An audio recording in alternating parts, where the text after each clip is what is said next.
Hi, good morning, madam. My name is Vishali, daughter of Ilunga Murugan, and today I'll be sharing my thoughts on the quote written by Carroll and Tomlinson, where this differentiated instruction is not a set of strategies, but a way of thinking about teaching and learning. So when I first read this quote, I realized that this quote doesn't just means about a way of teaching techniques or method in classroom, but it is more about how a teacher understands and responds to a student's feeling better in the classroom. So today I'll be sharing what this quote means to me and how I will apply it in the classroom as a future teacher. I will also explaining the four main components of differentiated instruction, which is readiness, interest, learning styles, and also learning environment. So let's get into the further explanation. So in short, for a further explanation, I can also tell that differentiated instruction is not only about what a teacher or what I teach to my students, but it means that how and why we should teach the student about this particular topic or whatever it is. It helps to every student grow in a unique way. So let's get into the first component, which is the readiness. So readiness means that understanding a student's current level of knowledge and skills before getting or teaching them a new knowledge or skills. That is what readiness means about in a short way. So as a teacher in the future, in a differentiated classroom, I don't expect all of my students to be in the same level of knowledge. Some students might know and more they might know more about this particular topic, and some might know. But my job is to teach everyone in the same way and move forward so that every student get learn in the same way and same unique way, so that everyone should feel seen and also respected. So some students may understand a topic very well, some others should not. But my job is to adjust the content or task so everyone can move forward equally. So, for an example, if I'm teaching in an English classroom, if I'm being an English teacher. For example, I'm giving the students to write an essay. So, some students who are already know about the essay, they might start the essay with long paragraph and they might use with the proper grammar and everything. But some other who have problem with English, they might go with the short essay and also using sentence starters, or also I can allow the students to work in pairs so they can help each other by working with the sentences. So I believe this is what Tomlinson means about a way of thinking. It's not just about getting along with the student who are already clever about a one particular topic, but it is about helping every student grow in their own starting point so that everyone can learn in the same way.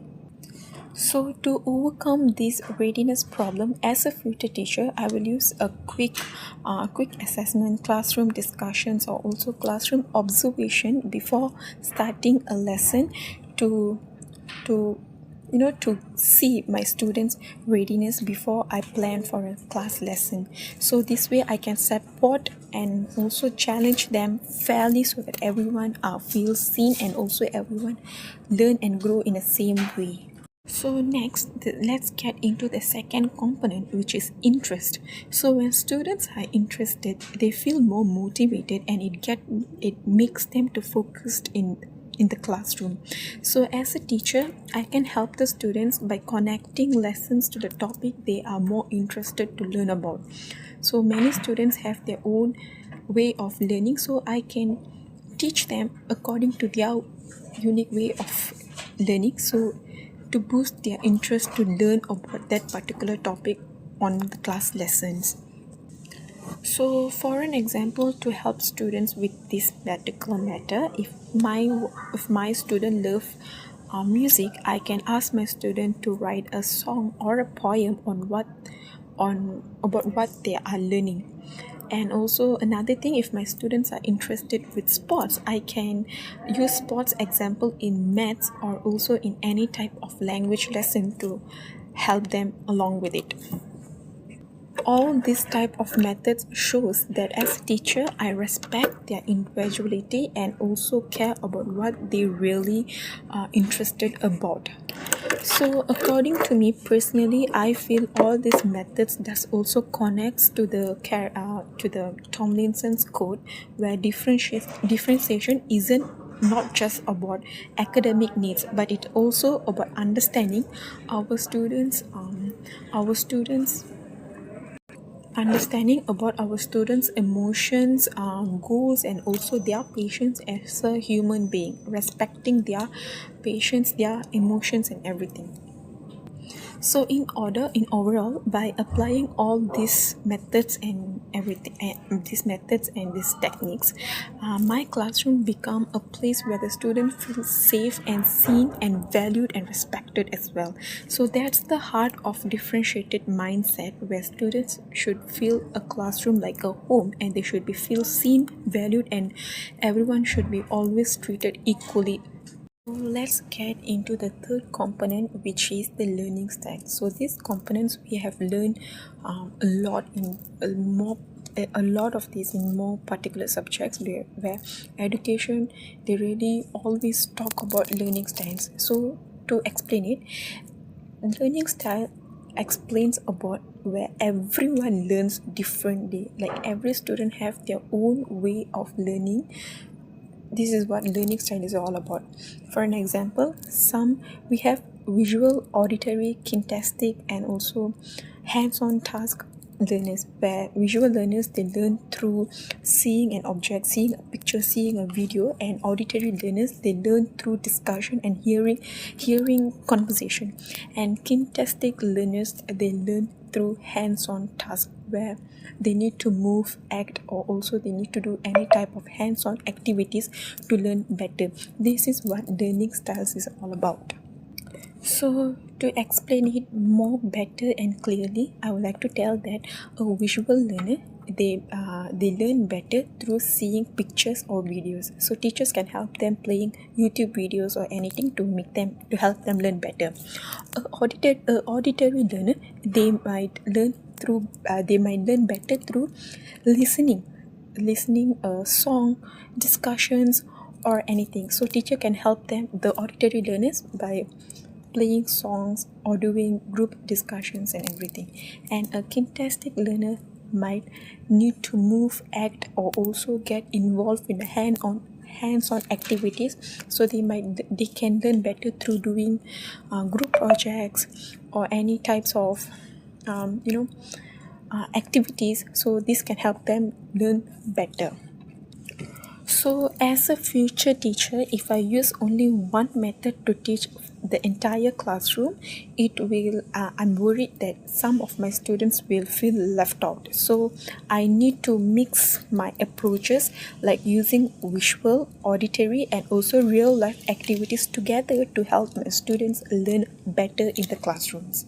So by doing all these particular strategies, this again shows that differentiated instruction is not just a way of thinking, but it's also a way of strategy, where a teacher is getting involved many technique and ways to help the student learn better for their lessons. So finally, for an example, if I'm teaching in vocabulary, I could let the visual learners to use flashcards and let the auditory learners to repeat the sentences loudly, clearly, and let the words more clearly, and also let the kinesthetic learners to move and make them get around and do acting type of role play something to make them all learn better in their own particular way. This is what learning styles means about. So let's get into the final component, which is the fourth component, where we can tell which is the learning environment, where it is all about the classroom atmosphere. Okay, how the classroom looks, sound, and also how the classroom feels about, like where the students are going to feel safe, comfortable, and also respected in. So, by a learning environment, a good learning environment is all about where the student feels safe, respected, and also comfortable to learn a particular lesson.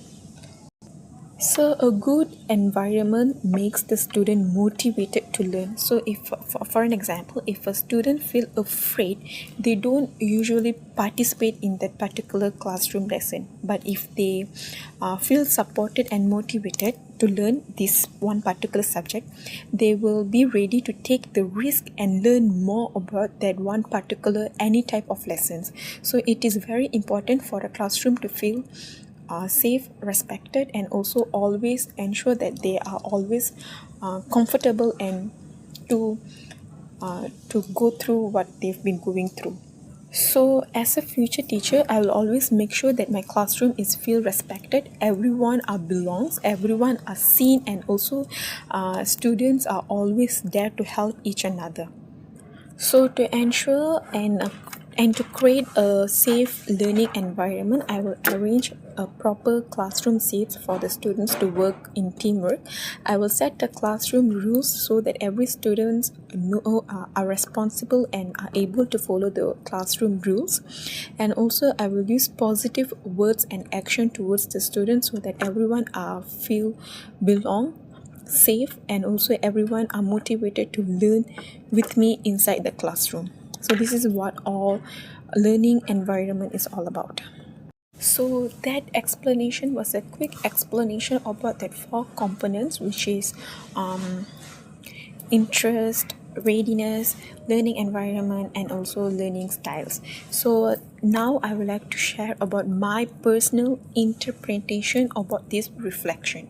So overall, in fact, for me, this quote means that being a differentiated teacher is not just about doing a particular activity, but it is also about a teacher being empathy and also flexibility, so that every students are treated fairness, so that everyone, so the teacher makes sure that every student feel equally, and they help the students to grow together along with every other student. So this differentiated also does explains and make me understand that fairness is not about giving everyone the same thing, but it means that giving every student to the need of what they need, the needs of what they really need to succeed in their future life. So this is what my personal interpretation and what I learn about differentiated instruction. So differentiated is not just one lesson, but it's about a lifelong mindset to a teacher or to anyone in the educational line. So next, we can also talk about the practical application. It is all about how I will apply all these application as a future teacher in the future. So to explain this more, so as a future teacher, I will apply differentiated instruction by combining all these 4 components in my classroom personally. So for an example, during lesson planning, I will check every student first and create tasks at different levels, so that to ensure that my students readiness are always to know that my students what level my students readiness are. So next, during teaching, I will use a variety of learning teaching methods to the students, so that every students learn in their own way. And to build interest, I will also let the student to choose topics or any storybooks or any activities among themselves, so it can motivate them and build their focus during my class lessons. And in the classroom, I will always make sure that my classroom environment is always secure. I will make sure my classroom is friendly, open, and encouraging, where students aren't afraid to speak to me or to any of my students. They should be always helping along with them, and my classroom will be very secure, and every students will be treated equally, and I will make sure that every students are seen and also respected in my classroom. These are the 4 components where I can apply as a future teacher according